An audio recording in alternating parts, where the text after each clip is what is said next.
C'est le train qui arrive, on l'a annoncé et maintenant nous le voyons arriver et bien sûr qu'il sera reçu, le sifflement va se faire, on l'ovationne fortement parce que c'est un acte d'histoire, qui s'écrit. Merci d'ovationner fortement mesdames et messieurs.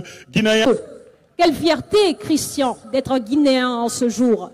Une fierté qui ne se limite pas simplement aux frontières, c'est le contenu local qui est célébré, le capital humain guinéen, comme on l'a toujours précisé depuis les premières heures de la prise du pouvoir, que l'humain était au centre de la gouvernance du président de la République.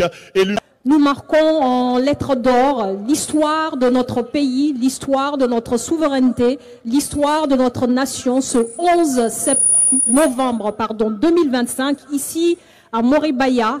C'est un moment fort, c'est un moment puissant et ça se passe ici, ça se passe maintenant, ça se passe à Moribaya pour ce grand lancement officiel.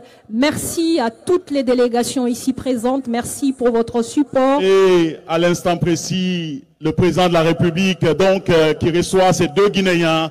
Il faut rappeler que ce train porte le nom du village du président Koma, le premier train, et ce train appartient exclusivement à la compagnie du Trans-Guinéen avec ses partenaires. On peut se rendre compte qu'on a effectivement une telle intelligence en République de Guinée, une telle force, une telle capacité, et en cela nous tirons donc chapeau au président de la République qui a quand même mis effectivement le contenu local au devant de la scène. Et aujourd'hui, vous vous rendez compte ainsi la fierté qui se lit sur le visage de ses frères d'Afrique, des présidents d'Afrique qui sont venus soutenir, qui sont venus accompagner et qui sont venus effectivement témoigner de leur satisfaction.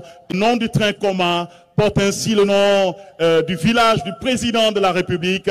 Merci d'ovationner fortement. Koma est donc le lieu de naissance, comme pour indiquer qu'une terre l'a vu naître, une terre aussi est honorée aujourd'hui. Et effectivement procéder lui-même à cette plénière d'ovation qui effectivement nourrit le cœur de beaucoup de Guinéens qui sont en train de suivre. Là, à l'instant précis, ils rentrent dans la cabine de conducteur. Certainement, on va assister à un premier démarrage conduit par le président lui-même en personne. Notre Guinée natale est exceptionnelle. Nous le vivons aujourd'hui, nous le sentons, nous le ressentons. Aïcha, c'est le président même qui démarre officiellement le train à l'instant précis. Mesdames et messieurs, ça mérite multitude d'ovations, multitude de célébrations.